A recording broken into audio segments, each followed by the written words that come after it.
जी जी। तो क्या वाकया पेश आया, थोड़ा हमें बताएंगे आप दोबारा से? हाँ जी बिल्कुल, आप भी पूछें, मैं आपको भी बताऊंगी।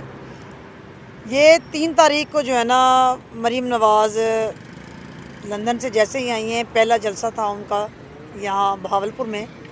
3 तारीख को जलसे में हमें बुलाया गया।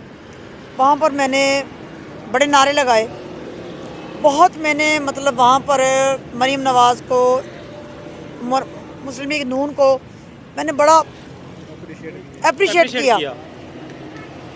और चलना तो परे हो ना, और परे हो। पीटीआई में वर्करों को इज्जत दी जाती है। इमरान खान एक सच्चा लीडर है। बीबी आपका नाम? मैंने कहा जी मेरा नाम रेहाना मलिक है। आपका नाम निकलिए, कल जो है ना हम आपसे मिलेंगे। जिस टाइम मैंने नारे लगाए तो मरियम नवाज कह रही थी, राना सनाउल्लाह आ गया।